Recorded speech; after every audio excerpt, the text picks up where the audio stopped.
Okay, so today in the Chapter 10 video, what we're going to look at is how we handle long-term liabilities, but with a primary focus geared toward how we handle bonds. And so bonds are a certain type of liability that we're going to see in this chapter. They're pretty similar to a lot of the other liabilities that we've seen, but they get handled just a little bit differently. So the first thing we wanted to realize is that when we talk about a bond, right, so that's B-O-N-D, a bond is a type of debt. And so if you just write out the word like this, it'll help you make that link. The D in bond becomes the first letter of the word debt so that you can make that connection. And you remember that a bond is not equity, but it is debt. Because when we talk about financing options for companies, you basically got two options. It's a very large simplification here, but hopefully this makes some sense. You can either go with what is called equity-based financing, which is where we're going to offer out stock for our investors, and we give them a potential to actually own a portion of the company. Or we can go with what is called debt-based financing, which is what we're seeing here, which is where we actually are essentially borrowing the money with a promise to repay that back with interest. So you say, well, if I could just issue more stock, and if I think about equity, I know I don't have to repay that. There's no definite cash flows that have to go back out of the company. Why on earth would I ever want to issue debt? Because debt has the characteristic that it must be paid back with interest, or we go into default. And if we go into default, then we may start having a lot of liabilities coming due immediately because people start claiming their due right away instead of giving us the full time to pay. And so we don't want that to happen. So you say, well, why on earth would we issue debt? And the reason is because what we're about to talk about. Debt can be written off on the company's tax return. So if we think about how a company's tax return is going to look, or their financial statements just as a whole, we've got this line down toward the bottom of the income statement that I'm going to refer to as just EBIT. This is earnings before interest and taxes. Okay, so earnings before interest and taxes is going to be one of the lines down toward that bottom section of our income statement. Then the next line tells us that we're going to back out interest that was paid, or rather the interest expense.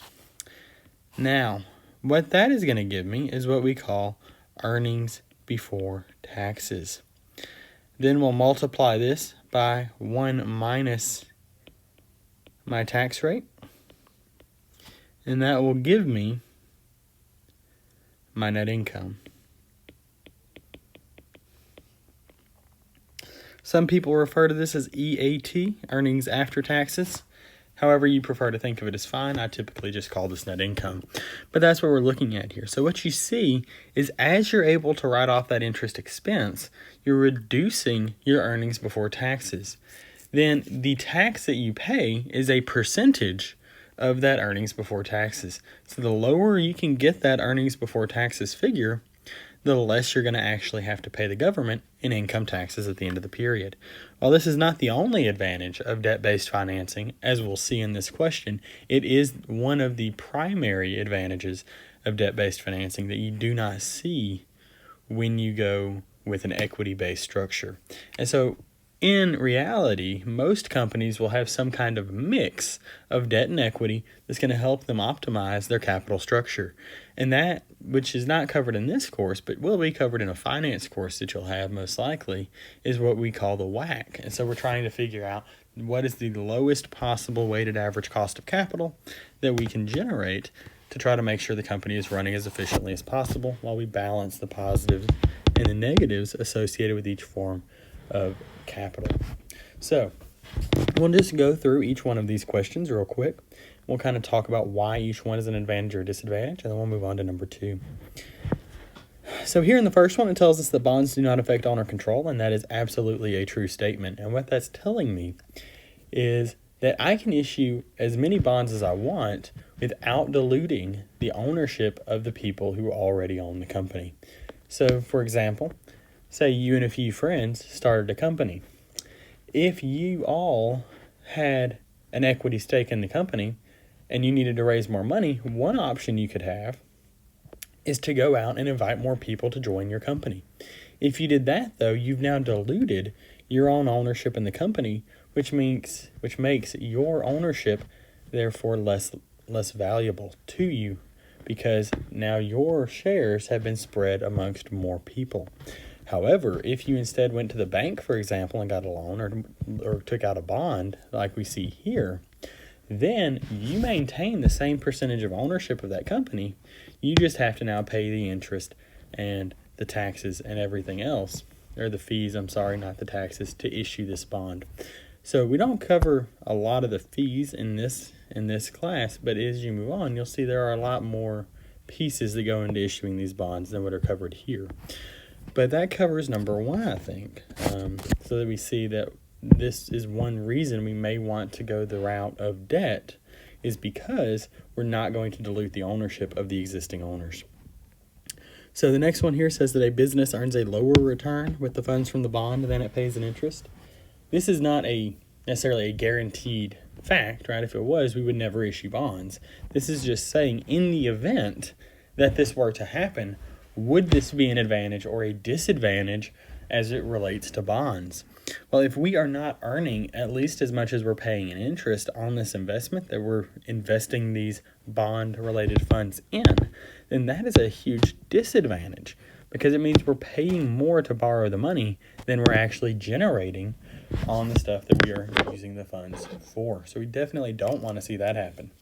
But that next piece here is just the exact opposite.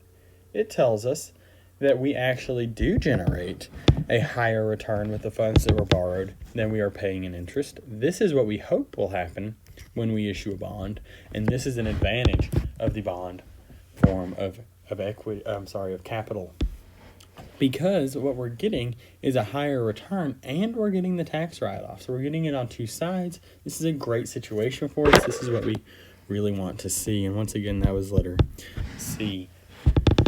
So now moving on to letter D, requires payments of interest even when cash flows are low. Now this is one of the detriments that we were talking about a moment ago. And what this means is that even if the company is barely struggling or really struggling to just stay alive and is just barely keeping up with their payments, there is no reprieve on these bond payments, because it is a contractual agreement and we must follow the letter of the contract. So what we're seeing here is that we signed this with another party, and they said we agreed to take typically semi-annual interest payments, so that means 2 times a year, and in exchange for that, we're going to loan you this money. So we can't miss an interest payment, even if we feel like we really don't have the money to pay it, because the second we miss an interest payment, what could happen is that entire bond could become due and payable immediately. So for example, we issued a $200 million bond to build a new factory. 3 years into this, the company has declined, but the factory has already been built. So the money has already been spent, but now we miss an interest payment, and the full $200 million is due right away. So you can see how this could be a huge, huge problem for an organization, because it opens you up to this massive exposure of risk if you're unable to make these interest payments. So you want to be very careful that we are able to make these payments when they are due. Next here tells us that bond interest payments reduce total taxes paid, and we see that. That is what this over here is telling us, is that by taking out that interest expense, we're able to reduce that earnings before interest and taxes down to just earnings before taxes.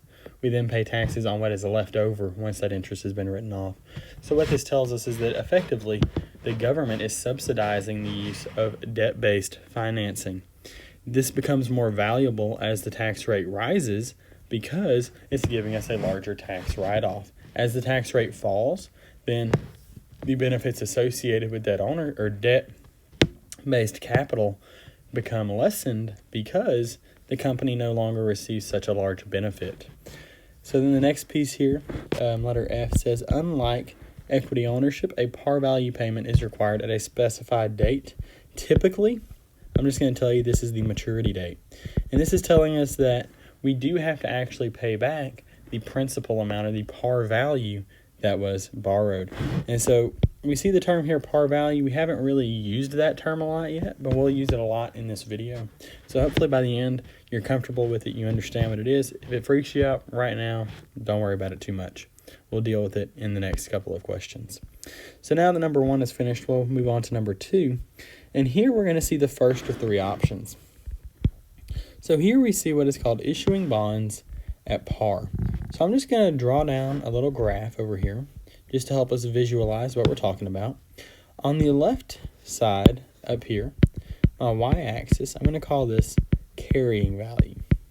This will be the carrying value of the bond. And my x-axis will show me time. So I said we've got 3 options. We're dealing with this first option, which is that the bond is issued at par. What this means is the carrying value of the bond is consistent all throughout time because there's no need to make any adjustment. So the value of that bond will never change.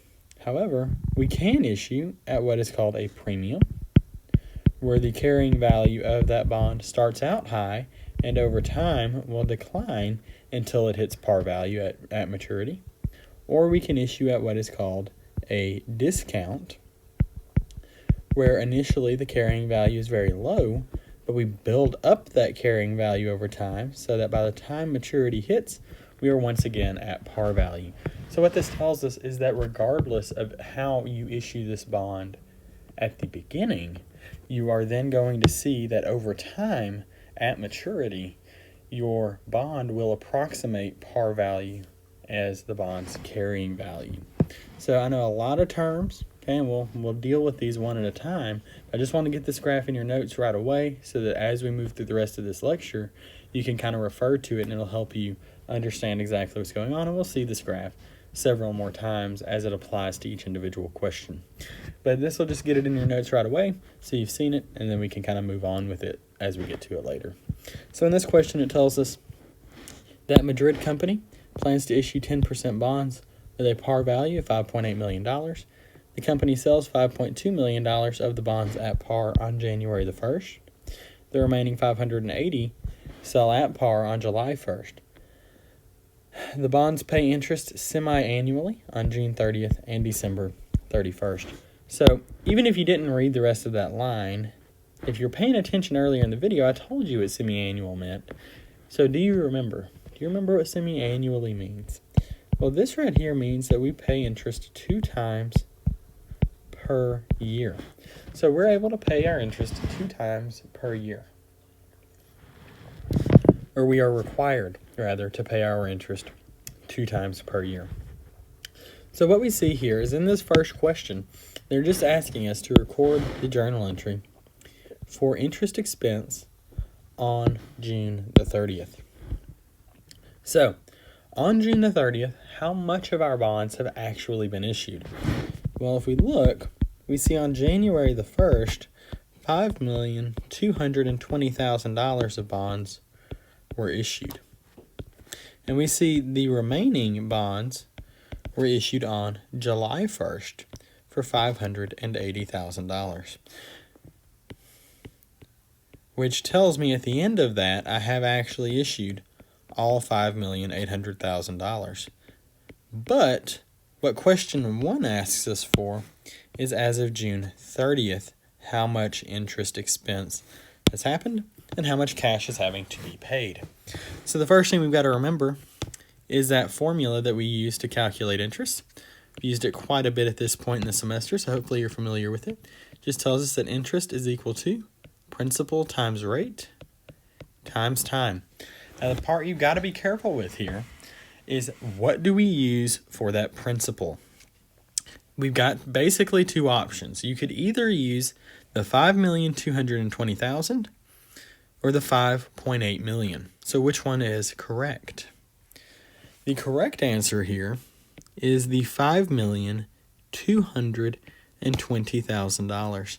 And the reason for that is we are saying we are paying this interest because we have borrowed this money.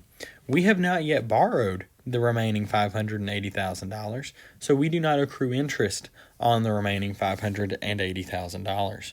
For that reason, the principal piece here is just the $5.2 million times my rate, which they tell me is 10%, times the time here, which is 6 over 12 months. So as we said earlier in the semester, anytime we're doing something in months, we strongly recommend that you leave the bottom of your fraction as a 12 instead of reducing this, because it will help you to not make a silly mistake. So if you always leave this over 12 or over 360 or 365, depending on what they tell you in the question, if it's in days, it'll help make sure you use the proper calculations and you don't make a mathematical mistake that you shouldn't have made. So we'll take the 5,220,000 times 10% times 6 over 12, and when you do that, what you'll get is interest expense of $261,000. And that's exactly what we see here. Now, I do want to point one thing out really quick, and if you look at this title here, you will notice this is not just called interest expense. This is called bond interest expense. And what that is important, or the reason that is important, is because we want to make sure that we are able to tell exactly what this interest was accruing on. And so in this case, it was related to this bond. So we do want to make sure we know that is why this interest is accruing. So make sure you do keep that extra clarifying term in your journal entry. It will be bond interest expense, not just interest expense. But just like every other expense that we've seen this semester, this does go on the income statement, and it will eventually reduce equity on the balance sheet because it's going to reduce net income on the income statement. So hopefully that clears up the first piece of this. The second piece here, well, we're dealing with cash. Cash, of course, is an asset. It is going down, and it is on the balance sheet. We know cash is going down because assets that get credited will decline, because the normal balance of an asset, of course, is a debit. So crediting the cash account will decrease the balance in cash. And that makes sense because we are actually making an interest payment to the people who purchased our bonds. So the company is sending cash out of the organization. So that handles the first part of question number 2. Now we'll move on to the next slide to look at the second part of question number 2, which deals with the remaining issuance of the bond on July the 1st. So now we've got $580,000 worth of bonds are sold on July the 1st. So just like any time we sell something, the debit is going to go to cash. So we debit cash because in this case they're paying right away, right? This is, I guess, not like any time we sell something, because we could sell something on credit. But anytime we're getting cash right away, we debit the cash account. And we credit, in this case, bonds payable. And that's because we are creating a liability. We need to recognize that, yes, we did get this cash, and that is a good thing, right? Because cash is an asset, it is increasing, and it goes on the balance sheet. However, bonds payable is a liability, which also goes on the balance sheet. This liability, of course, is increasing. Even if you weren't sure what type of account this is, though, hopefully you've seen enough accounts with the term payable in there this semester that you understand 99% of the time, if you see the word payable, that's going to be a liability. And so just your gut intuition should hopefully help you get to understanding that a bonds payable account is, in fact, a liability, and that's exactly what we've seen here. And that liability is increasing. Now, if this had been done on January the 1st, we would have actually been creating the liability because there would have been a zero balance. However, on January the 1st, we would have had this same journal entry. We just would have replaced the $580,000 debit and credit with the $5,220,000 for our debit and our credit. So you see exactly how this whole procedure will work. And then when we accrue interest at the end of this period, we would just use the full $5.8 million for this next period of 6 months, because that full amount was outstanding for the entire 6-month period. And so that brings us to the end of question number 2. So we'll jump down to question number 3. Now in this case, we want to journalize a discount bond issuance. So on our graph, this is what we're looking at, is this piece here, where we actually see a lower initial carrying value, and hopefully by the end, our carrying value would equal our par value. Now, we're not going to work this out all the way at this time. We'll do that in questions 13 and 14. So if you want to skip there, that's toward the end of the video. But for now, we're just going to see how this gets set up and what forces this to be issued at a discount. So before we get into this, I want to just talk very briefly about some terms we're about to see. And the first one of these is what we call a stated rate. And a stated rate comes from the bond. So it is listed on the bond. And what is written on the bond is what binds the company. So if the bond says we're going to pay 6% interest, then we're going to pay 6% interest. If the bond says we're going to pay 15% interest, we will pay 15% interest. It does not matter what the market is doing when we calculate that cash payment for the interest, because that is not what we agreed to. The company agreed to issue bonds based on what was written within the bond. So, the next piece here is what we call the market rate. So the market rate tells us that we need to look and see how is the market acting at this point in time, because the market could affect the amount of cash we can receive by selling these bonds. However, it will not affect the cash we pay out to satisfy the interest requirement of the bond. So I know that probably sounds a little confusing right now, but we'll kind of dissect that as we work through this. And in this case, what we're going to see is that if we are issuing at a discount, then the stated rate is less than the market rate. So in this case, as we read this question, we'll fill this in. So it tells us here, Enviro Company issues 8% 10-year bonds with a par value of $270,000. So the stated rate is this 8%. And hopefully that will be less than the market rate. So then we see on the issue date, the annual market rate for these bonds is 10%. So that is in fact my market rate. 8% is less than 10%, so that checks off, which implies a selling price of 87 1/2. So you say, well, what on earth does 87 1/2 mean? Is that a percentage? What is it? And the answer is that 87 1/2 tells you that is the percentage of par that we will receive in cash. And so that's exactly what we're going to see here. So if I take my $270,000 par value, which we get from right here, I multiply that by 0.875. What I will get is a cash balance of $236,250, which means I will sell a $270,000 bond for only $236,250. Now, let's think about the implications here. If I'm selling a $270,000 bond, on the bond it states the par value is $270,000, and we're going to pay 8% interest. So that means at the end of the life of the bond, at the maturity date, in other words, how much am I going to have to pay to clear out this bond? I'll give you a second. And hopefully what you see is that earlier, way back on question 1, we talked about this, and we said that very last point in question 1, we talked about how there was a par value payment due at a specified date in the future, and we said that was the maturity date, most likely.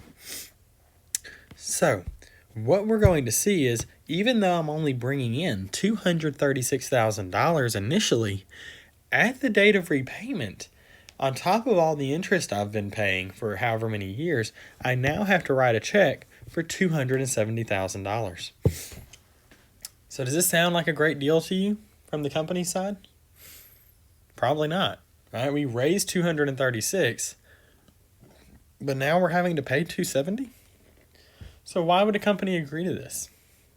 And why was the company only able to get 87.5% what they were asking for.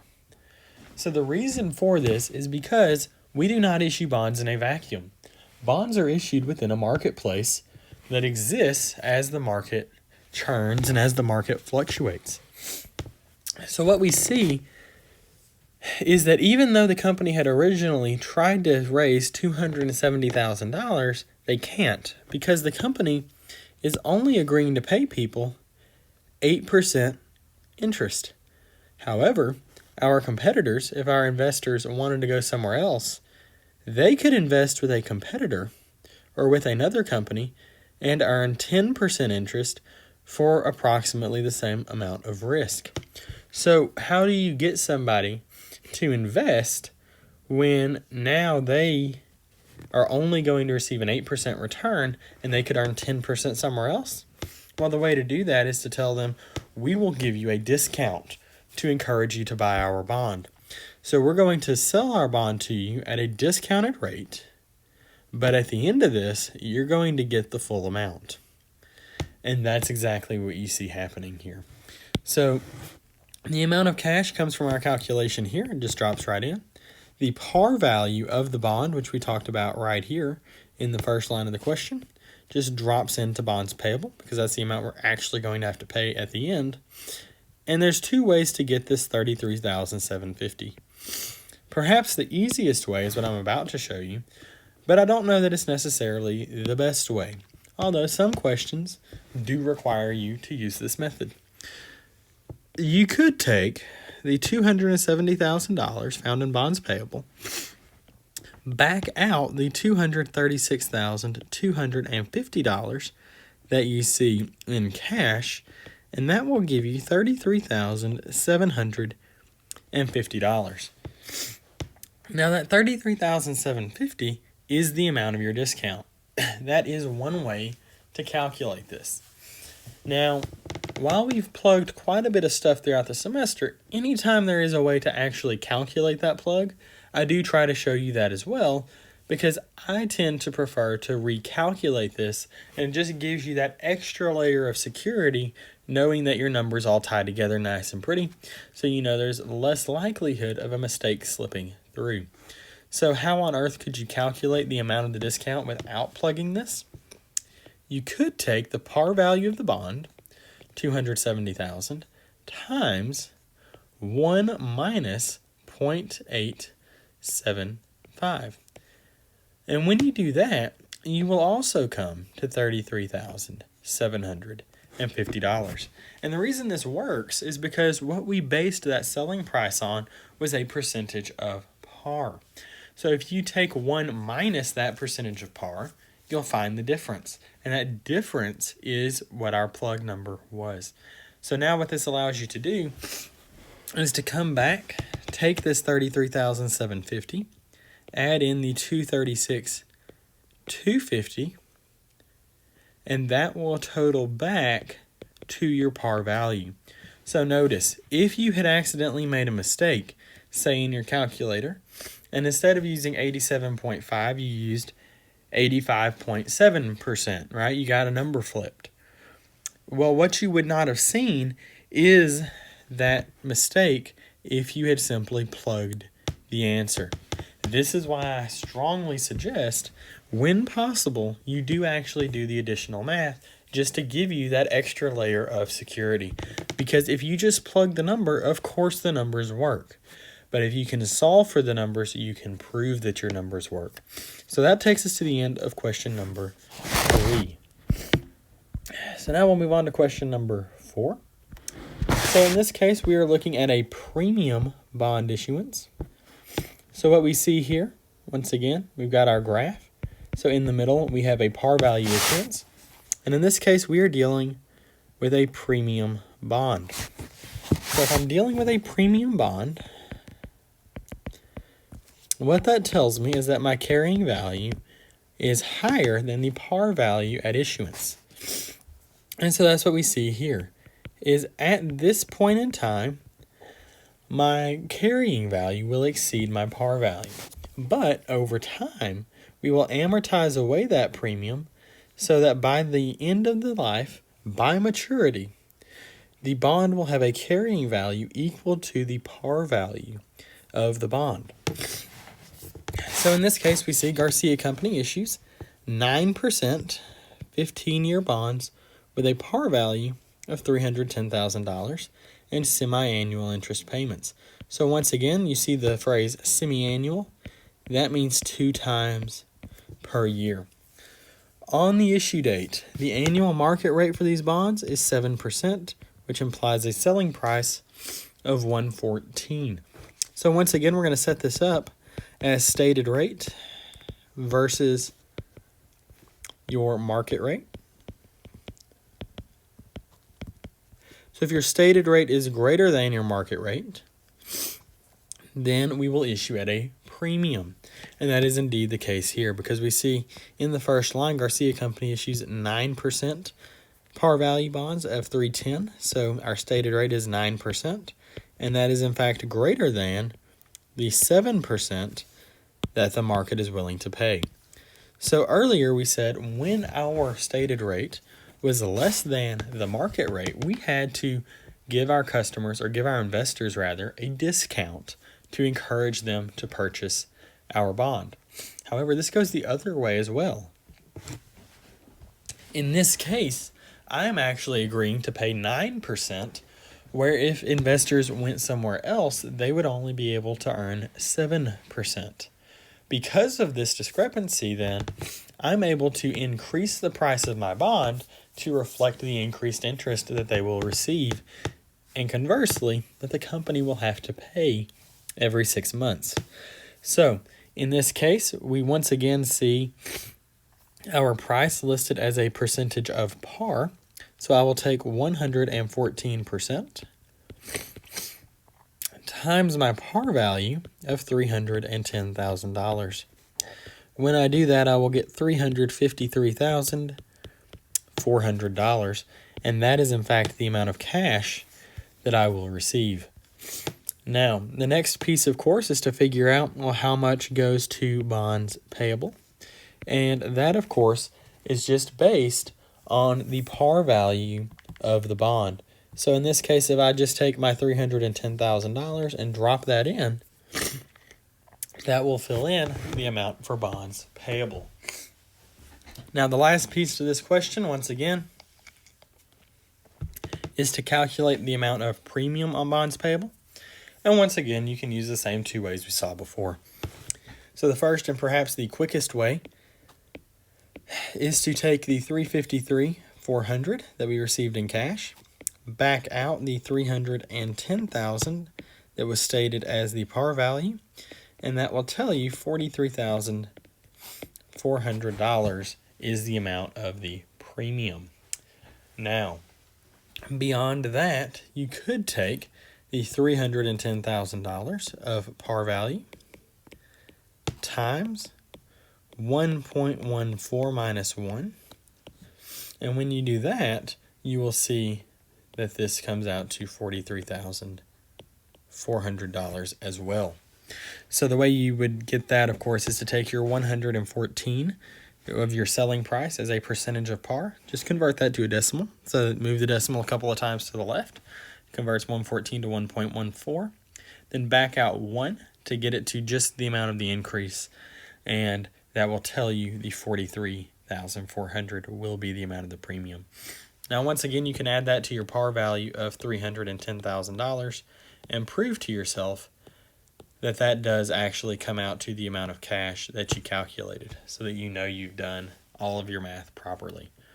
Once again, I do encourage using this method, but if you are strapped for time on the test, or if you don't remember how to do this method, you can use the plug method. But that method makes me a little more nervous, as you're unable to see if there was a prior mistake made, because you're not going to catch it if you just make the numbers work. So do be careful, but hopefully that makes sense to you. Now, I realize we've not yet amortized or gotten rid of any of these premiums. We're just setting them up. But as we move through the remainder of this video, we will actually see how to handle getting from the initial carrying value here all the way down to this point here. So we'll actually trace this path out in some later questions. And so that brings us to the end of question number 4. Now we'll move on to question number 5, and we see that here we have what is called bond retirement, but notice it's by an option. So the company has decided they would like to buy these back ahead of time. So that's exactly what they're going to do here. Now the question, of course, is what all calculations have to go into this? Now, you see a lot of numbers in this question, so it may feel a little overwhelming. Please do not let it feel overwhelming, because we're going to walk through it real slow, and hopefully by the time we get done with this, you'll see exactly how to approach a question like this. Now, the first thing I'm going to do is just read the question. So it tells us here, on July the 1st, Aloha Company exercises a call option that requires Aloha to pay $204,000 for its outstanding bonds that have a carrying value of $206,400 and a par value of $200,000. The company exercises the call option after the semi-annual interest is paid the day before on June the 30th. So once again, you see the word semi-annual, you think 2 times per year. Typically, of course, June 30th, December 31st. So we're making a journal entry on July 1st. So you say, well, why on earth did I need that last sentence? And the reason, of course, is without that last sentence, you're not sure if you have to accrue any interest or not. But because that last sentence is there, it tells us that no additional interest calculations are needed. So, how do we approach this, and how do we figure out if we have a gain, if we have a loss, where our debits and credits need to go, where did all these numbers come from? So I'm just going to walk you through some of the calculations that you're going to need to be able to do this question. Now the easiest piece here is actually just your first debit. And that is because we see that we have a par value of $200,000. And just like when we set up bonds payable, when we pay off bonds payable, we do that at the par value. So in this case, that is the $200,000. Now, the rest of these are going to require a little bit more work unless we just skip straight to the last credit. And so we'll do that now. Now, the last credit is dealing with the amount of cash paid, and that one's pretty straightforward because, well, they tell me exactly how much cash we had to pay. So we are told that Aloha exercises a call option that requires us to pay $204,000. So we know we paid $204,000. Now, please do not just look at the difference in these two, come up with a debit for $4,000 and call it a day and move on. You will miss the question if you do so. Please slow down and pay attention to how we get these next two numbers. So the way we're going to calculate these next two pieces is the first thing I'm going to calculate is the premium on the bonds payable. So to calculate the premium, what I'm going to do is I'm going to take my carrying value. So I'll take carrying value, $206,400 less my par value of $200,000. When I do this, I will get $6,400, and that will be the amount of my premium. And as you see, that $6,400 just drops straight into your journal entry there. That is the amount for your premium on bonds payable. Now the next piece here is a gain. So the way we're going to calculate gain or loss is to take my carrying value, $206,400. I'm going to abbreviate carrying value as just CV this time to save some space. And I'm going to back out the amount of cash that we actually had to pay. And in this case, that was $204,000. So when I do that, I see that my gain is $2,400. So that wraps up the calculation portion of this question.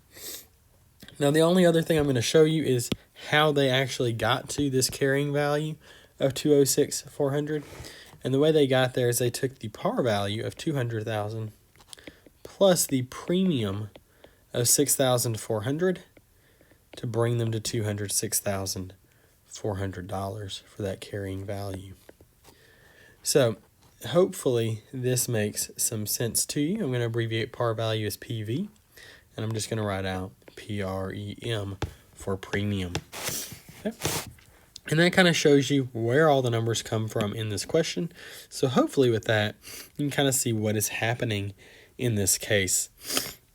Now, of course, you could have a loss, right? It doesn't always have to be a gain. You could have a loss, so do watch out for that. Now, one thing I do want to point out here is typically bonds payable and premium on bonds payable have a credit balance. So why on earth are we debiting them in this case? And of course the answer is because we are retiring the bond, which means we are eliminating that bond. So since that bond is being eliminated, we must remove the bonds payable and remove the associated premium on those bonds.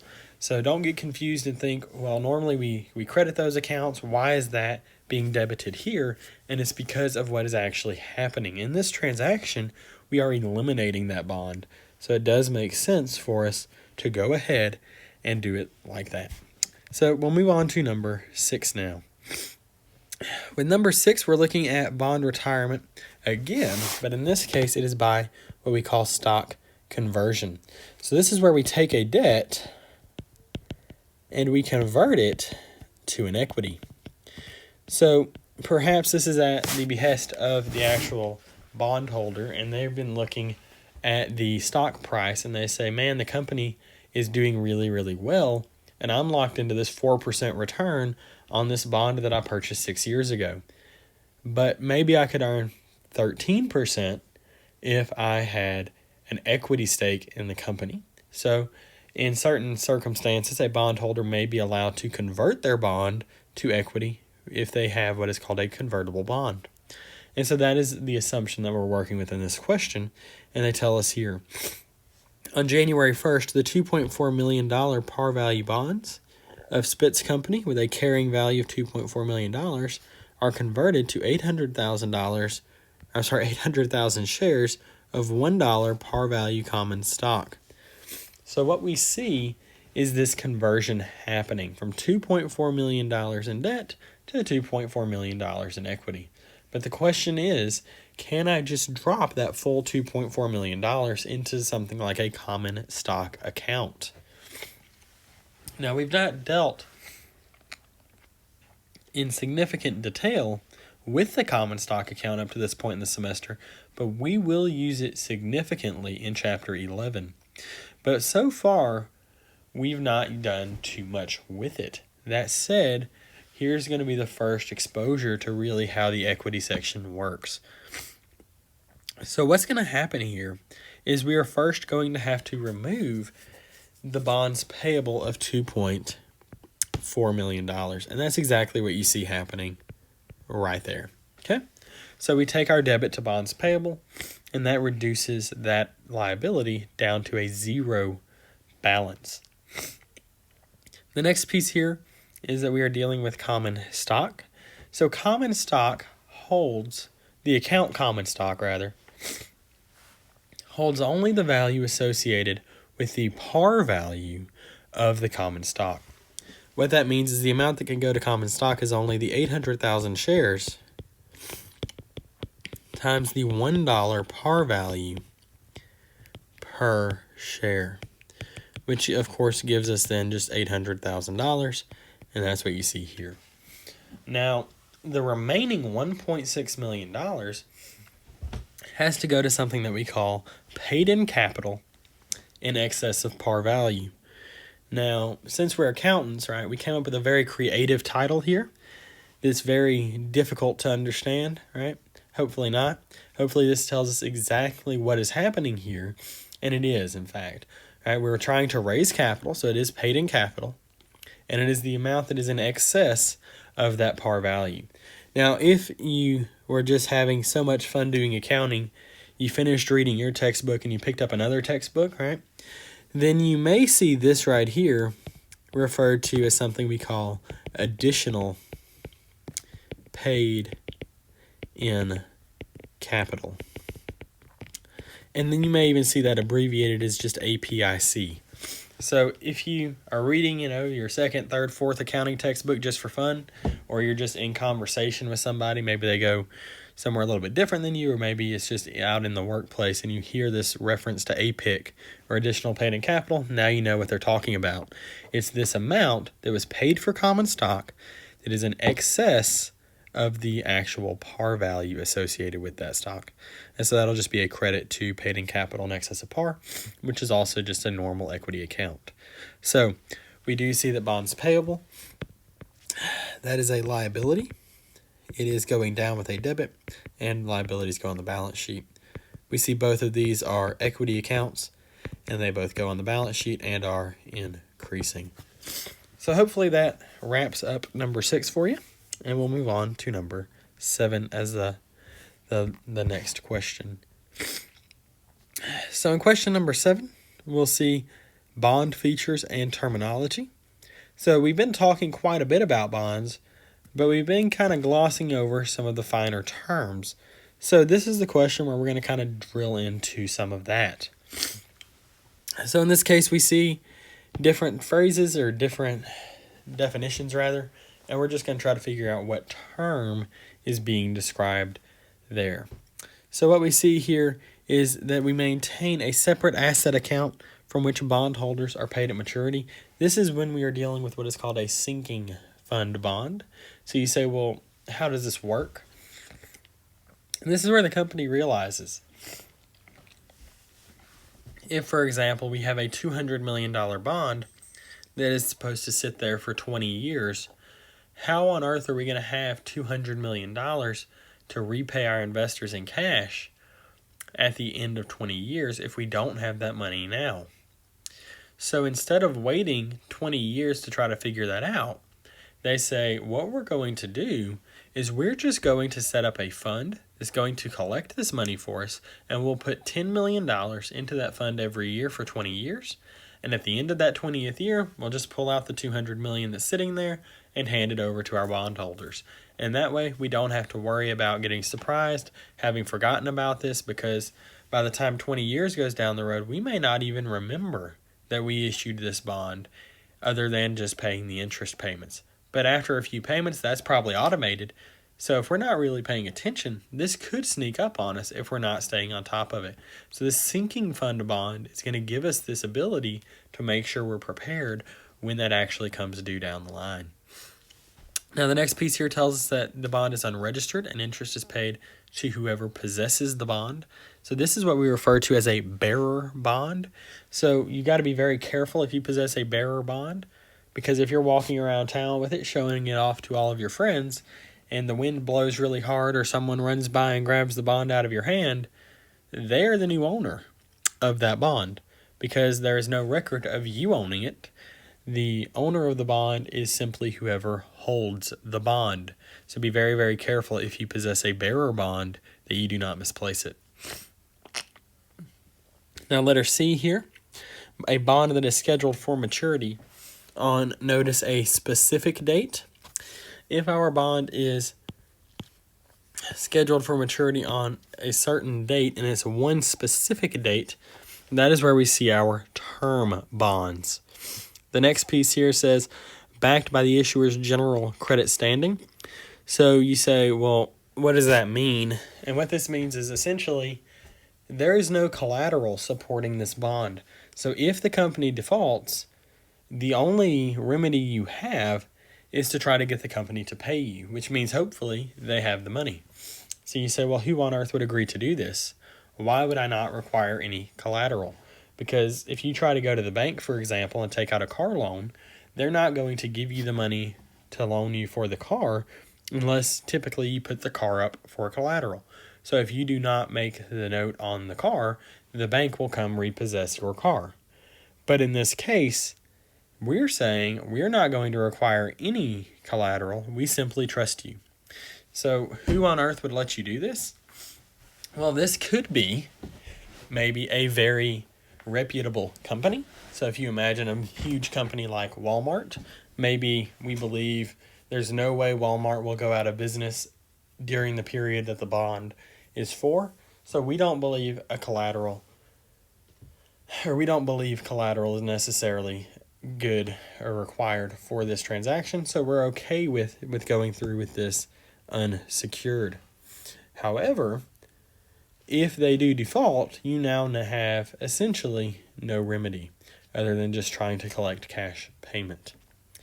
Now the next piece here says that this can be exchanged for shares of the issuer stock. We hinted at this a little bit earlier. This is the convertible bond. And this is when we talked about bond retirement through conversion to equity. All right, so that was a previous question covered in this video. Now, letter F here says records and tracks the bondholders' names. So this is a little bit safer than your bearer bond. This is actually a registered bond. So if you walk out and you're showing everybody in town that you own this bond and the wind blows it away or somebody comes and steals it out of your hand, you still own the bond because somebody has actually recorded that information elsewhere.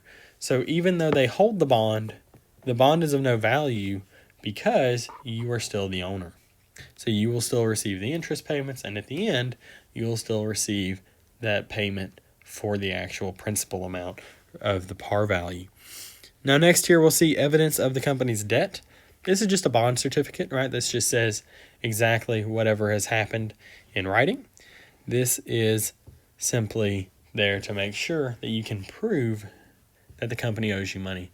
Because at the end of the day, something only exists if it can be proven, right? As far as a court of law goes. And so we want to make sure that we do have this legal certificate that says, yes, the company agreed to pay me this much in interest and this much at the end. So we see that here, and that is what is called a bond certificate. The last thing covered in the question is this that says pledges specific assets of the issuer as collateral. And this is the opposite of your unsecured bond. It is, in fact, just a secured bond. So that covers kind of the basic terminology that we see here. But there is actually one more term that I want to cover. And I'm just going to write this in here as letter I. So make sure you are familiar with it for your exam. And this is the scheduled for maturity at multiple dates. And what this is in fact a serial bond. So please do know that term. So this is where you do have this bond maturing at multiple dates. So maybe you have a $20 million bond and they say we want the first $5 million to mature after year 5, the next $5 million after year 10, the next $5 million after year 15, right? You could have something like that. That would be an example of a serial bond. And that brings us to the end of question number 7. So now we'll move on to question number 8. And in question number 8, we're just calculating a ratio. Right? So we've done quite a few ratios so far this semester, but this is one of the easier ones. This just is our debt to equity ratio. The way they gave us the information makes this one fairly simple. So all I'm going to do is take for my Atlanta company, I will take my total liabilities of $690,000.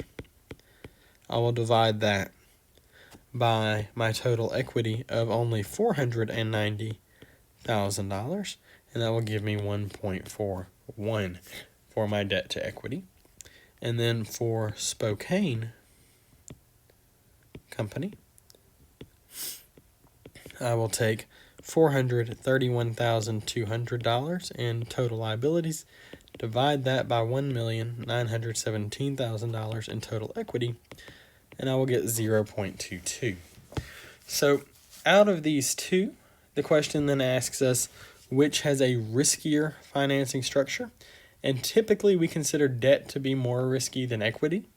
So in this case, it is clear Atlanta company uses far more debt than the Spokane company. So the Atlanta company, in fact, does have the more risky financing structure.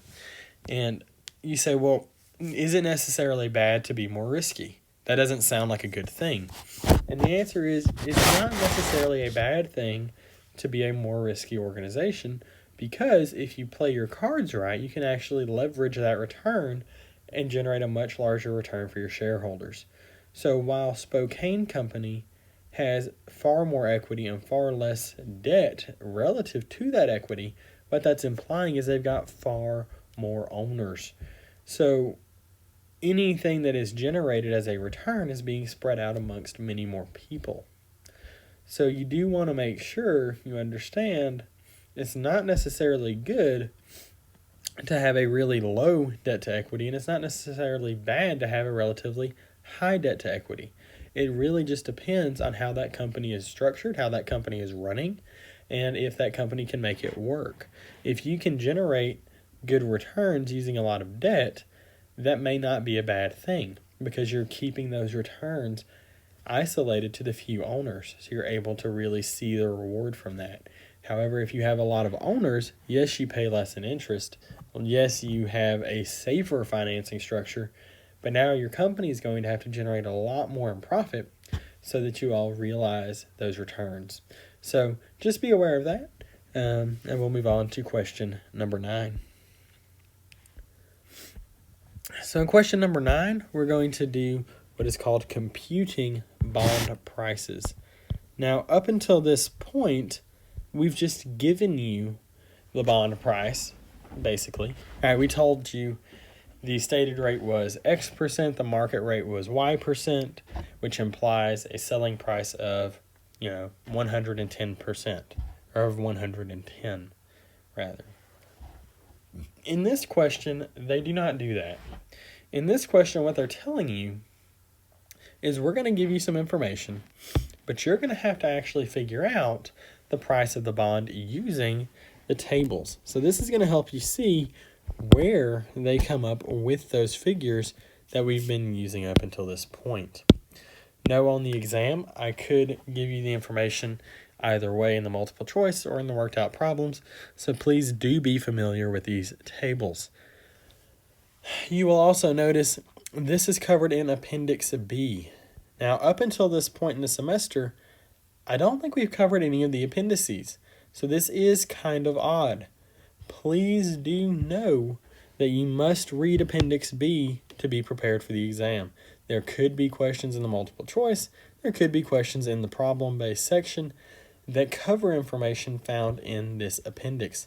Please do read it, because it is the only way that you will feel prepared for any of these bond pricing questions outside of just watching this video. So I do strongly recommend it. It's only a couple of pages. Shouldn't take you more than a couple of minutes to do so. So please do notice that as well. Now, because of some difficulties getting table B1 and B3 into this in a way that showed up well and didn't just monopolize the screen, I'm not going to be able to actually pull the tables into this video. What I can do, though, is kind of walk you through where I would find these factors that you see right here and where they got the numbers that they used. So that's what I'll do instead, and hopefully when you pull up the tables on your own, you'll be able to follow along and see how this works. So the first thing that we're going to do is we are going to look at the information that has been given. And they tell us in this case, let me make this a little bit smaller. They tell us that we are computing the selling price of 8% 10-year bonds with a par value of $300,000. Semi-annual interest payments. So once again, the semi-annual means 2 times per year. Now we're told the annual market rate for these bonds is 10%. So before we even do this, I just want us to see conceptually what we will hopefully figure out. So if the stated rate is 8% and the market rate is 10%, then we have to ask the question, is the stated rate less than or greater than the market rate? Well, of course, the stated rate of 8% is less than the market rate of 10%. So immediately what I should know is that the price of my bond will be less than $300,000. And I know that because I'm going to have to sell this bond at a discount. So if I'm using my tables and say I accidentally pulled the wrong factor somewhere, and my ending price of this bond is $317,000, then I should know that I've made a mistake, because it is not possible for me to sell this bond at a premium, because we are issuing these with less interest than the competitors. So we do want to know that as well. So now that we've kind of taken that brief detour, we'll move into actually using the tables. So table B-1, so I'm just going to do the very first one, or B.1, I guess, deals with the present value, so PV, of $1. So you say, well, there are a lot of numbers on this table once you've opened it up. And you're right, there are a lot of numbers. So instead of trying to guess and just, pick a number off of there, we're going to see how to actually find that correct number. So the first thing we're going to have to do, I'm just going to do some calculations off to the side at the top, is I'm going to figure out what I'm going to use for my interest number. So the first question is, well, do I use the 8% or do I use the 10%? And the answer is we're basing this on the market, because the market has an impact on the selling price of the bond. So I'm going to use the 10%. Now for N, for my number of periods, you then see that this is a 10-year bond. So I'm going to use 10 for my periods.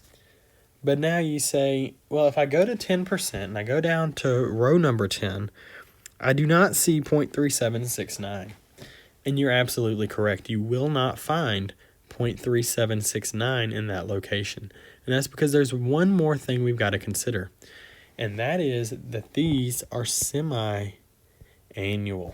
And so what that means, as we've said many times, is that we have 2 times per year, which means when I'm paying each interest payment is not paying 10%. It's paying 10% divided by 2, which is 5%. So this is what I'll look up in my table. Now, will I take 10 and divide by 2? What do you think?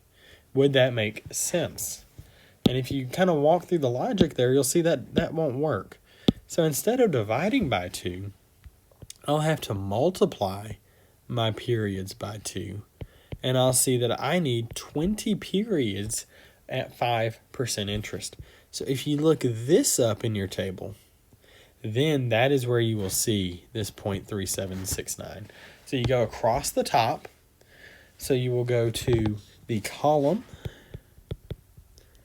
that says 5% and the row that says 20. And when you do that, that is where you will find the factor that we have used here. Now for table B-3 or B.3, so B.3, we are dealing with the present value of annuity of $1. So once again, we will go to the same location. So for the column, we will once again use 5. And for the row, we will use 20. So we'll go across the top until we hit 5%. We'll go down until we hit 20. And the intersection of those two will give us these two factors. So that is exactly how we're going to use these tables. Now, those are simply factors that we're going to multiply by. So the first thing that we multiply by is the present value of $1 factor, this 0.3769, will be multiplied by the value due at maturity, and that is the par value. And you say, well, how do you know that? Well, look at the name of the tables, and we'll see if we can make this make some sense. So the first table is the present value of $1, which says how much is $1 worth today if I receive it in the future. So in this case, what we are trying to figure out is a one-time payment. How much is that one-time payment going to be worth if I were to receive it today? So what we see here is the only payment that only occurs one time in the future is this $300,000 that is the par value of the bond. And that will, of course, occur at the repayment or at the maturity date. Now, the next piece here says, well, the interest payments, those have got to be worth a lot because we're going to receive 2 payments a year at 8% interest for 10 years. And that is true. So now we've got to figure out, well, how much value are those payments actually worth? And the way we're going to do that, I'm so sorry, it rotated on me there. We're going to take my $300,000, that's my par value. I will multiply that by 8%, and then I'll multiply that by 6 over 12. And this tells me that each interest payment is in the amount of $12,000. So now that I know that each interest payment is worth $12,000, I can then multiply this $12,000 by the factor that we calculated in our table. So now, to get these present values, all that is left is to take my $300,000 of par value multiplied by 0.3769, and that will give me 113,070. And finally, I will take my $12,000 in interest payment, multiply that by 12.4622, and that will give me 149,546. Now, when I add these two numbers together, so when I add my 113 and my 149, that will give me the price of my bond, which is in fact $262,516. So now it's worth stopping and asking the question, does that price make sense? And we said originally that my selling price should be less than $300,000. So is $262,616 less than $300,000? Yes, it is. So we know there's a good chance we've done our numbers correctly. Now, could we have made a mistake? Just because the value is less than 300, sure, there could be a mathematical mistake in here. What if instead of 0.3769, I picked the factor right beside it? Well, it may not have thrown my calculation off enough to swing this past 300,000. So it doesn't necessarily mean you've gotten it right, but it means there's a good chance you've gotten it right, and you've at least given it that chance to be right. Because if your calculation had come out with a price of more than $300,000, you would know you'd made a mistake, because that simply doesn't make sense given the facts of the question and that the company is paying a lower rate of interest than the market. So now we'll move on to question number 10. And so here we're going to look at recording a bond issuance at par. We're going to deal with some interest payments and what happens at maturity. So we've seen a lot of this up to this point. We just may not have done all the journal entries. So in this question, we're actually going to get around to doing a lot of these journal entries. So in this question, it tells us that Brussels Enterprises issues bonds at par dated January 1, 2019. These have a $3 million par value, mature in 4 years, and pay 8% interest semi-annually. So let's go ahead and jot down that is 2 times per year on June 30th and December the 31st. So they want us to do a couple of things. They want us to record the entry for the issuance of the bonds for cash on January 1, record the first and second semi-annual interest payment, and finally record the journal entry for retirement of the bonds. So what we're going to do first is record the actual issuance of the bond. This is a $3 million bond issued at par. What that means is the amount of cash that we received is exactly equal to the par value of the bond. So we debit cash for $3 million and we credit bonds payable for $3 million. As we've said, cash is an asset on the balance sheet and it is increasing. Bonds payable is a liability on the balance sheet and it is also increasing. And in fact, in this case, it is being created. Now, the next piece here deals with our interest calculations. So in this case, the journal entry for both of these will be the same, which is the point of this question, to drive that point home. So we will see that the interest is equal to principal times rate times time. So my principal of $3 million will be multiplied by 8% times 6 months over 12. And when you do that, you'll get $120,000 for your total interest for both June 30th and December the 31st. Now, these entries will repeat for 4 years. So they could have asked you to do this 8 times, I suppose, 2 times per year for 4 years, but they just have you do this twice to avoid so much redundancy.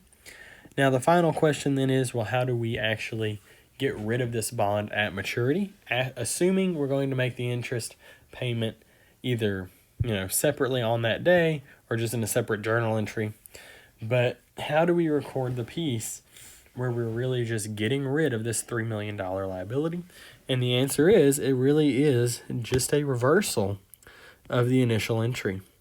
And that's because originally we were receiving cash and increasing a liability. But now that it's time to pay back that liability, our cash, which is our asset, is going down on the balance sheet. And our bonds payable, which is our liability, is also going down, which is also found on the balance sheet. Because as we know, assets, liabilities, and equities are found on the balance sheet. Revenues, expenses, gains, and losses are found on the income statement. So we're able to see why these accounts are going where they are. And that takes us through the end of question number 10. So now in question number 11, we're going to look at a note amortization table. So with this note to amortization table, I'm really just going to walk you through the first row or two, just to avoid this video getting even longer than it's already going to be, just to try to help save y'all some time watching it. Hopefully, though, you'll be able to see how this works. And if you have any questions, always feel free to reach out to me. I'm happy to help in any way that I can. But I don't want to make this video even longer by going through this entire table. So the first thing that I'm going to do is just look at the facts. So the question tells us here on January 1st, 2019. So do note, this is on January the 1st. Eagle Company borrows $25,000 in cash, signing a 4-year 7% installment note. The note requires 4 equal payments of $73.81, consisting of accrued interest and principal on December the 31st. So right away, before we even do anything else, we know our cash payment will be $7,381 the whole way down, right? There's nothing in here that can change that because that is the agreed upon payment. So we know that $73.81 drops right there. So we already have a portion of our table done. So don't make this more complicated than it has to be. We also know inherently at the end of this note, what we should see happen is that ending balance, that should be 0.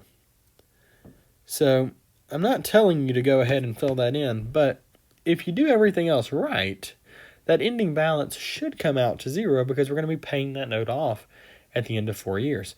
So we've already gotten quite a bit of these numbers filled in, and we haven't even started doing any math yet.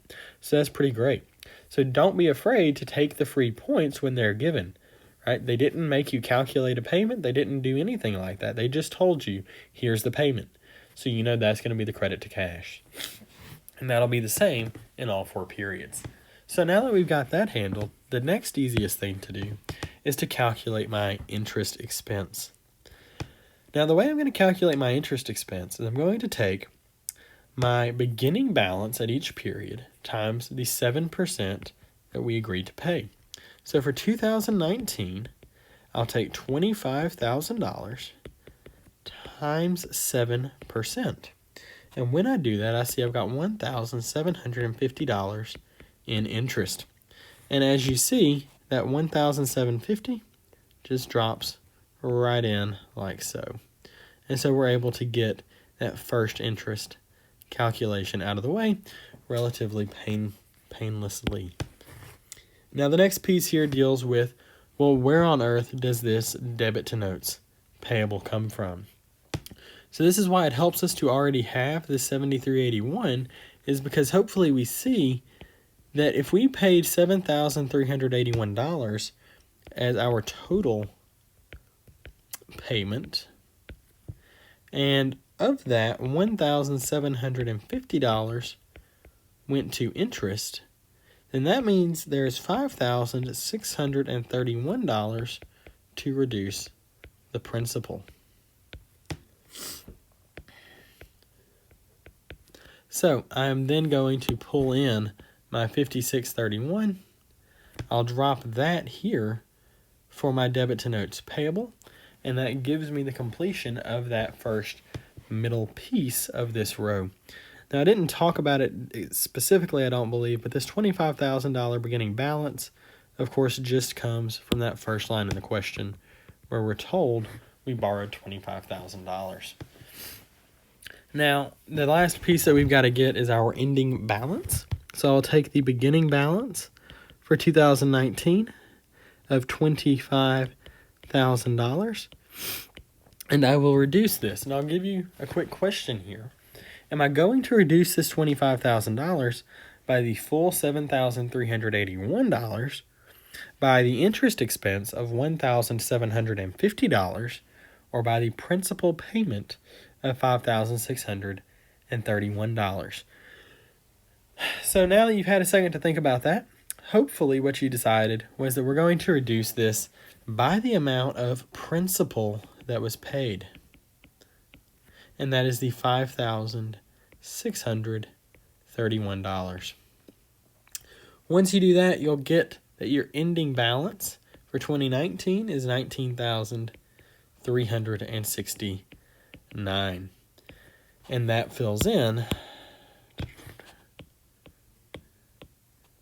this right here. Now you'll notice that $19,369 simply drops into the next row, becomes the beginning balance for 2020, the amount you owe on a note at the end of 2019, right? At the end of the day on December 31st, 2019, is the same amount that you owe on that note at the beginning of the day on January the 1st, 2020. Now we'll just repeat all these calculations on throughout the rest of the table. So you'll take that $19,369 times 7%. That will give you $1,356. You'll then take your total payment of $7,381. You will back out that $1,356, which will bring you down to $6,025. You'll then take the $19,369 ending balance from 2019, back out the $6,025 that you sent as a debit to notes payable in 2020, and that will reduce that balance down to $13,344, and on the table will go until you eventually hit the end of 2022, where you actually do succeed in reducing that balance down to $0. And so that wraps up number 11 for us, and we will now move on to number 12. Now, in number 12, we're going to look at some more journal entries here. So in number 12, we see on January the 1st, 2019, Eagle Company borrows $21,000 in cash by signing a 4-year, 5% installment note. The note requires 4 equal payments of $5,922, consisting of accrued interest and principal on December 31st of each year, from 2019 through 2022. So what I'm going to suggest you do here is, even though they don't provide you with one, you need to design your own amortization schedule. And that's exactly what they have done for us down here at the bottom. So that's what I'm going to recommend you do. You can do that, you cannot do that, but this is by far the easiest way to track your work in this question. So the first journal entry is definitely the easiest of all of these, because all we're doing is issuing a note. So we are taking out a loan from somebody, right? So we borrow $21,000 in cash. Well, that's going to be a debit to cash, which once again is an asset. It's going up on the balance sheet.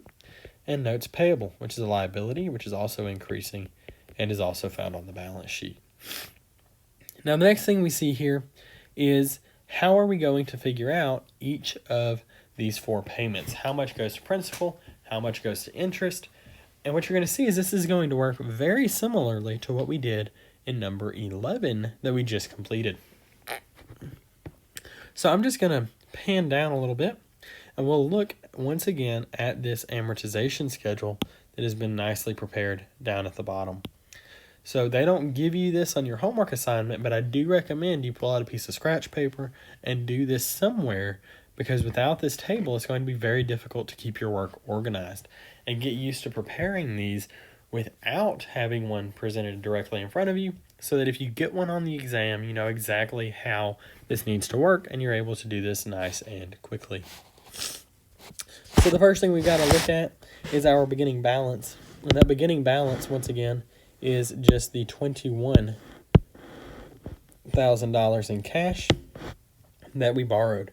So that $21,000 drops right there. Now my interest expense, that interest expense is just going to be my $21,000 beginning balance times my interest rate of 5%, which gives me $1,050 in interest. Now, we were told in the question that we are required to make 4 equal payments of $5,922. So then I can take my total payment, $5,922, back out any interest that was paid, which in this case is $1,050, and that will tell me that my principal paid was $4,872. We are then able to take my beginning balance, back out my principal paid, and that gives me my ending balance. So I'll take $21,000 less $4,872, which gives me $16,128 for my ending balance in 2019. And as you see, we were able to calculate my interest of $1,050, my notes payable of $4,872, and my total cash, obviously, of $5,922, as well as my ending balance of $16,128. So we were able to match up all those numbers and see how we got them. So the next thing that we've got to do is actually put these into journal entries. So what's nice about doing this table down here, as opposed to doing this the way I just did it, right, is once you have this table done, you've got your journal entries in front of you. All you then have to do is figure out, well, what amount was in my debit interest expense column, and then you debit interest expense for that amount. So debit interest expense for $1,050, debit notes payable for $4,872, credit cash for $5,922. You'll do this all the way down the table, and that will take you to the end of this question. Now, I want you to notice one thing. As your beginning balance declines, what you'll see is the amount that you're debiting notes payable for is actually increasing. And you say, well, why is that? And that's because interest is calculated as a percentage of the outstanding balance at the beginning of the year. So if that beginning balance is lower and my payment is the same in total, then more and more of each payment goes directly to reducing the balance of that note. This is why if you have the situation where there is not an early payment penalty on a loan, what you'll want to do is apply any extra money you get directly to that principal as early as possible, if you can do it, because it will dramatically reduce the amount of interest you'll pay over the life of the loan. Once again, you do have to be careful to make sure there's no early payment penalty, but this could save you a tremendous amount of money in real life if you know how these loans are calculating interest. So it's just an option. You don't have to do it, but you're far better served by putting that extra money on the front end of a note than putting it on the back end. So do be aware of that as well. Now we're going to move into the last two questions. The last two questions are very similar because they're just handling two sides of the same coin. So what I'm going to look at here, I'm just going to draw our chart again just to help us visualize what's going on, is we said on the y-axis we've got our carrying value, and on the x-axis we have our time. Now, in this case, we're going to be comparing to par value, of course. That's what we are always comparing against. So we've got, I wrote that in the wrong spot. Going to be comparing to par value. And in this case, we are doing the amortization of a bond discount. So what that tells me is I'm going to be using this bottom piece of my graph. So I'm just going to draw it like this, and we're going to be dealing with the discount. And over the life of this bond, we'll actually watch the carrying value of that bond increase so that by the time the bond matures, we will see the carrying value equal to the par value if you follow this all the way to the end. This question stops early because it's a 15-year bond that pays semi-annual interest. So you'd have to do these calculations 30 times to actually see this all the way to the end. So we're not going to do that. However, if you did want to do that, you could, as just an extra practice to make sure you did everything right, and you would find that as the solution at the end. So that will be what you see there. So here we go. We'll go ahead and start into this question. It tells us Hillside issues $3 million of 6%, 15-year bonds dated January 1, 2019. These bonds pay interest semi-annually, 2 times per year, on June 30th and December 31st. The bonds are issued at a price of only $2,592,334. So in this case, they just told us the issue price. We didn't even have to multiply by that factor. They just told us. All right, so don't look a gift horse in the mouth. Let's take that $2,592,000, and we will just drop that straight into our journal entry for the cash number. The next piece of this is almost just as simple because they tell us these are $3 million bonds. The only thing they didn't say specifically is that the $3 million is the par value, but with the information provided, the assumption has to be that that does relate to the par value of these bonds. So that will be my $3 million credit to bonds payable.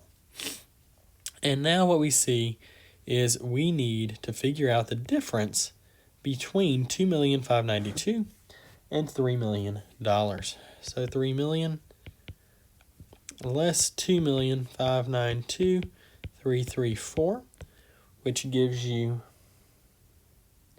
the amount of the discount, which is $407,666. And that's what you see right here. Now, I do want to make one quick note here before we move on, and that is to tell you that what we will see is that when bonds, so you probably want to write this down somewhere, when bonds are issued at a discount, interest expense will exceed or be greater than cash paid. And when bonds are issued at a premium, interest expense will be less than cash paid.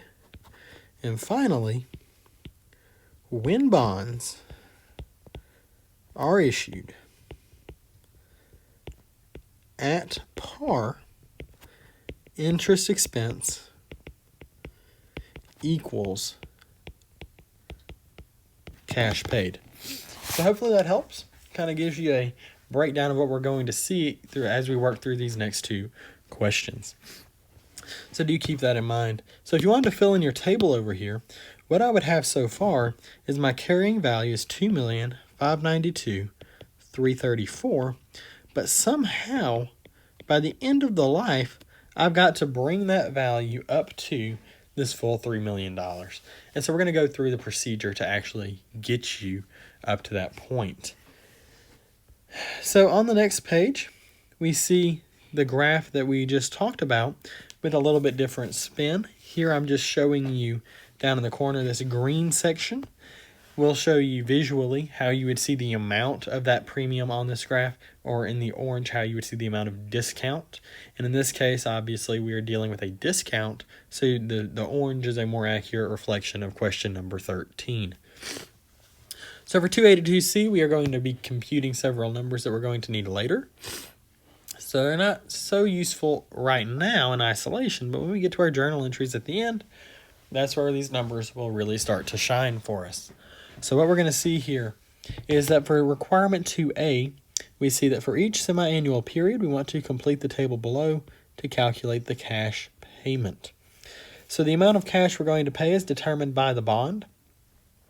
So we take my $3 million times 6% times 6 months out of 12, and that will give me a semi-annual cash interest payment of $90,000. And that's the same way that we've been calculating interest up until this point. So we're just going to move on to the next piece here. Here we want to see, well, how do we figure out how to amortize away that discount? Because over the life of the bond, we said we're going to have to increase the value from $2,592,000 all the way up to $3 million. And the way that's going to happen is by amortizing away that discount over time. So the first thing we've got to do is once again calculate the discount on bonds payable, which we did a second ago as just the $3 million less the $2,592,000, which gave you that discount of $407,000. Now the question is, with each journal entry, how are we going to do this? So what we've got to figure out is how many periods there are. And in this case, we are dealing with 15, goodness gracious. We are dealing with 15-year bonds that are semi-annual. So as we said, this is 2 times per year. So the number of semi-annual periods is 30. So 15 times 2. And then when we take my total discount of $407,666 divided by 30, what I'll come out to is $13,589 that needs to be amortized each period. Now, to actually see my bond interest expense, we will take my semi-annual cash payment of $90,000. We will then add my discount amortization of $13,589, and that will bring my bond interest expense all the way up to $13,589.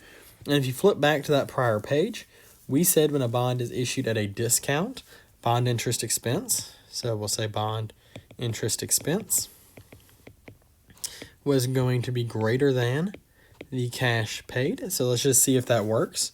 So the bond interest expense here, $103,589, is that greater than the cash that is going to have to be paid of $90,000? And in fact it is. So we do see that rule working out for us right here. So that brings us to the end of 2A to 2C on number 13. Now I'll move on to requirement number 3. So here they're wanting us to calculate the total amount of bond interest expenses actually being paid. Now they're taking us kind of the long way around the barn here, but it works. So what they're doing is they're saying, well, how many payments do you have? Well, we saw that was our 15 years times 2 per year, which equals 30. So 15 years times 2 per year equals 30. So we see where this comes from. We know our payment each time is the $90,000, which we calculated earlier. But if you want to see that again, that's just my $3 million times 6% times 6 over 12. And that tells me that I'll be paying $90,000 with each payment, which tells me my total payment here is $2.7 million. Then the par value payment that we're going to have to make at maturity is $3 million. But we only actually received $2,592,000. So in total, we got $5,700,000 that we are having to pay out, or we have $5.7 million that we have to pay out, but we only generated $2,600,000 with a little rounding, right? which means we see that our total bond interest expense is slightly over $3.1 million. So we took $2.6 million in cash, and we ended up paying out $5.7 million in cash. May not sound too great, but that's what happened. And that's all this question is showing you, is how much total bond interest expense we actually had to pay. Now, the shortcut method here is to take my 30 payments times $90,000, which will give me $2,700,000. I'll then add my discount, which was $407,666, which brings me to $3,107,666 for total interest. Either way is fine. But the way you've got to do it to get the homework question right is like this. So if this question was on the test, you would have to do it through this table format. But if you wanted to check your answer, you could always use this other method. So I'm big about trying to give y'all as many ways to check your work as I possibly can so that you can feel confident in your answers. Now for question number 4, what we're going to see, or for requirement number 4 rather, we're going to see how this actually starts to change the amounts that we see for that carrying value. So I've gone ahead and drawn in ahead of time this chart down here just to hopefully have it a little cleaner. And we see that the initial carrying value was only $2,592,334. But after that first payment, we moved to $2,605,923. So you say, well, how is all this working again, and where does all this come from? I'll just walk you back through the whole process real quick. So we'll take my par value of $3 million. I'll back out my issue price of $2,592,334, which will give me an unamortized discount of $407,666. I will then take $407,666, divide it by 15 years times 2 payments per year to get $13,589 per payment that needs to be amortized. So then I will take my unamortized discount of $407,666. I will back out my $13,589, which is my amortized portion, which gives me an ending unamortized discount of only $394,077.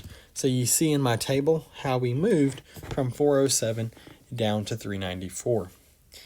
Now to get the ending carrying value, what I'm going to do for the first period, that's just whatever it was when the bond was actually sold. So that's my issue price. But now we said over time that needs to be increased as we get closer and closer to maturity. So what I'm going to have to do is take my carrying value of $2,592,334. I will add in that amortized discount from that period. All right, so it won't be the sum of all previous amortized discounts or anything crazy, right? Because we're going to be doing this each period. So I'll just take that period's portion. I will add in that $13,589, and that will bring me to $2,605,923. And that is my end carrying value. Now, this works because we are using the straight line amortization of a bond discount. Please do not be confused if you move on in accounting and this is not the way you handle bonds. This is not typically the way bonds are amortized. Typically, we will amortize a discount or premium using what is called the effective interest method, but this book covers that in one of the appendices to the chapter. That appendix is not covered in this course. However, if you are moving on in accounting, I strongly recommend that you read through that portion of the book so that you've seen that before you get to intermediate accounting, because intermediate moves a lot faster, and we want to make sure you've at least seen that before, if at all possible. If you do have any questions on how that works, feel free to email me, feel free to reach out to me. I will help in any way that I possibly can to help you understand how that works. There's just simply not time to cover that in this course. So we will not do that. But in this case, that is how we're going to move from my $2,592,000 down to my $2,605,000. This process will then be repeated all the way down until the date of maturity. Thankfully, this question does not make you do that. They only make you do this 5 times. You would have had to do this 30 times to actually see this all the way through. If you want to do that, feel free to do that. But that is not a requirement on the homework assignment, mercifully enough. So we are done with number 13, part 4. And we'll move on to the last requirement for number 13, which deals with these journal entries.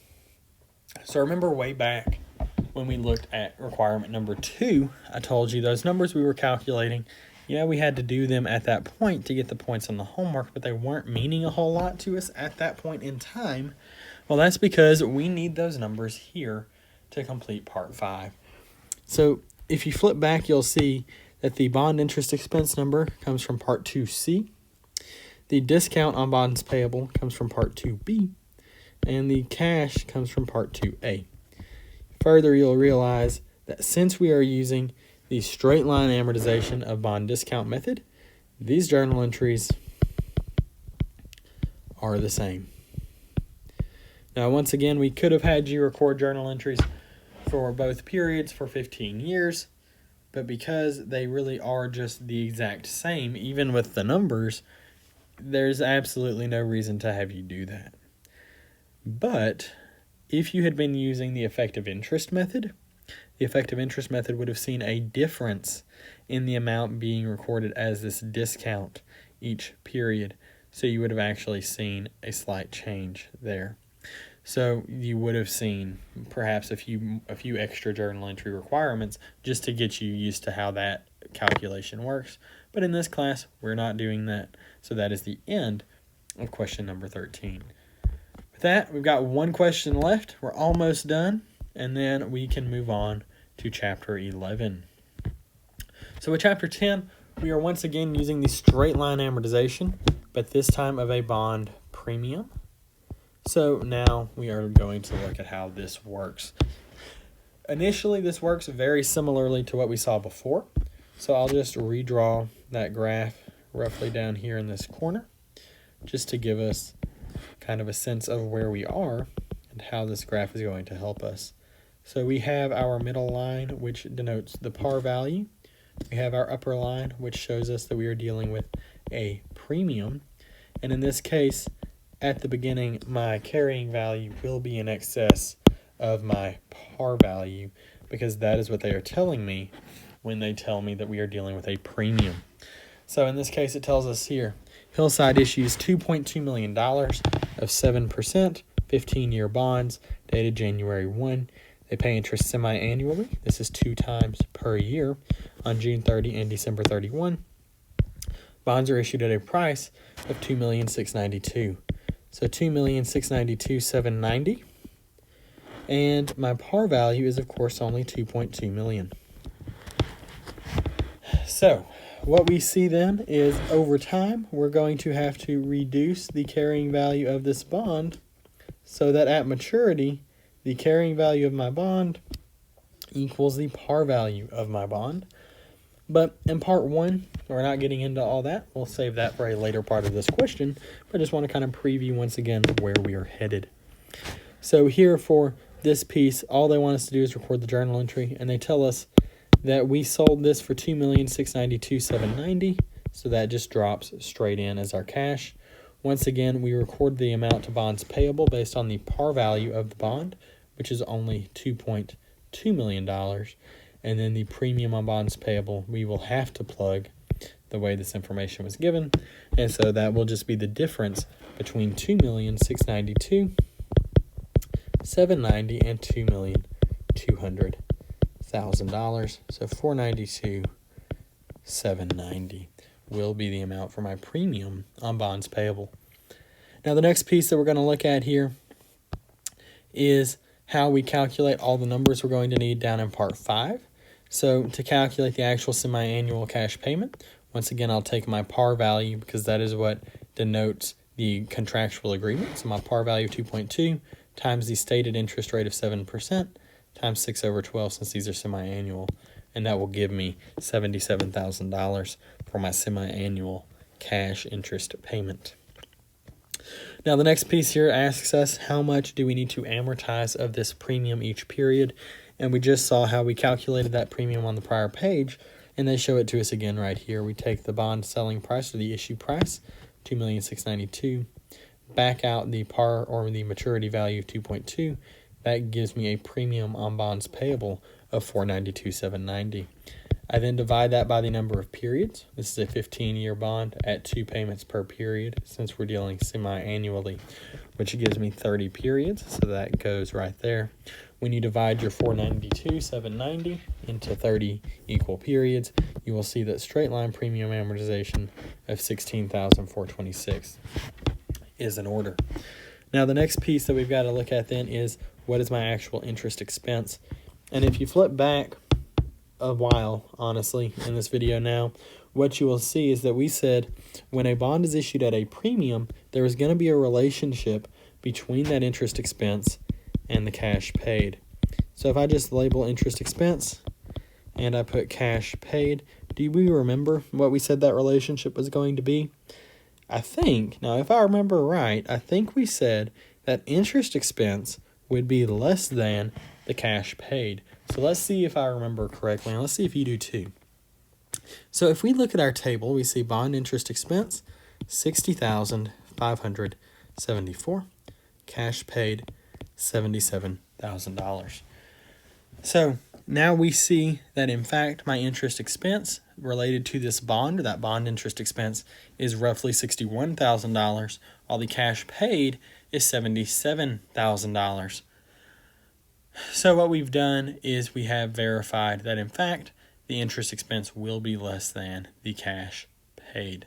And so that brings us to the end of part 2 for question number 14. Now we're going to move into part 3. And in part 3, we're just seeing how much interest was paid in total. So once again, there's 2 ways to do this. The first is the table method that they use here, which is fine. So we're going to take our 30 payments. So 15 years times 2 payments per year because these are semi-annual. So 2 times per year. We will have our payment of $77,000, which we calculated on the prior page, but they also show you right there.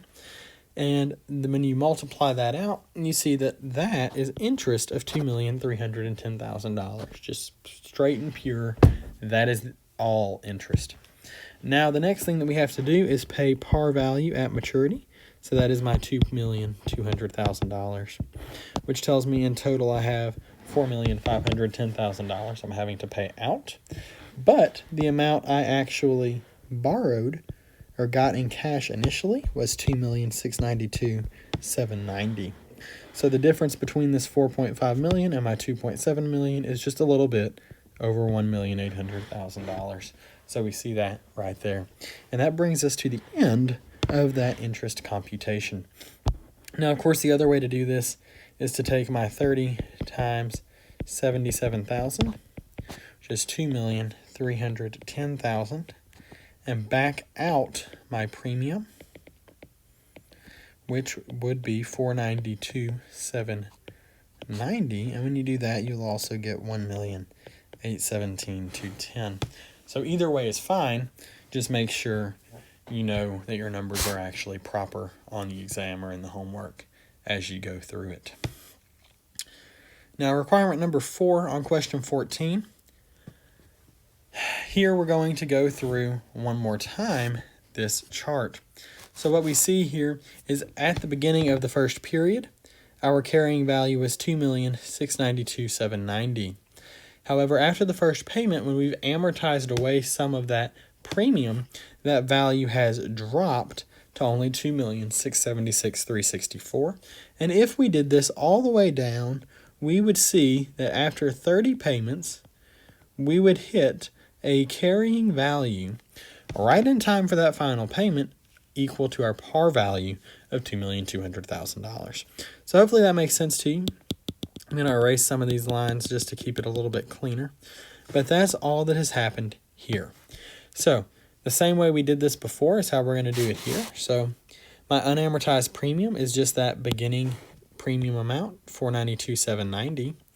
And then I'm going to bring in my carrying value, which is just that initial amount, which is $2,692,790. That's my initial selling price, or my issue price.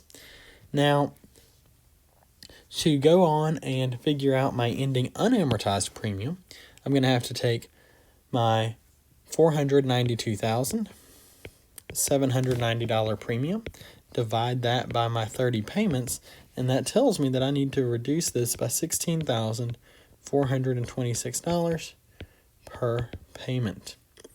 So now I can go in, and on my next line I'll take $492,790 less $16,426, which will give me my ending unamortized premium of $476,364, and this will be my ending unamortized premium.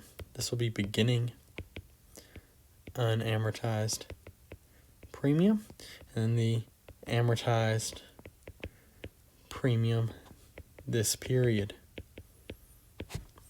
Now, that takes me from my $492,790 down to $476,364. So we see this clearing there and there. Now, the next and the last piece of this is to go from my beginning carrying value to my ending carrying value. So what we'll see is, since we issued at a premium, we will need to actually reduce this value in my carrying value down towards that par value. So we're going to take my $2,692,790. We will reduce that by the amount of the amortized premium this period, and that will bring my ending carrying value down to $2,676,364. And that is seen right here. So hopefully that makes sense to you. Hopefully you see how this table is working, and you see how we moved from row 1 down to row 2, and you'll just repeat this process all the way down the line.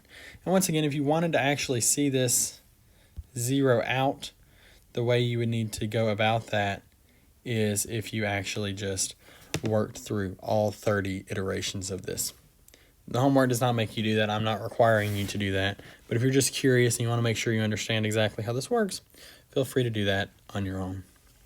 But do let me know if you have any questions. So the last piece here is our final journal entry. And once again, just like we saw earlier, the amount to bond interest expense comes from Part 2C. The part for the premium on bonds payable comes from Part 2B. And finally, the cash comes from Part 2A. Once again, because this is straight line amortization, both of my journal entries are the same. And what we said earlier was that my interest expense would be less than my cash. So let's just see if we can visualize why that is. So just for a few seconds, I'm going to white out this row right here in the middle. We're just going to see what would happen.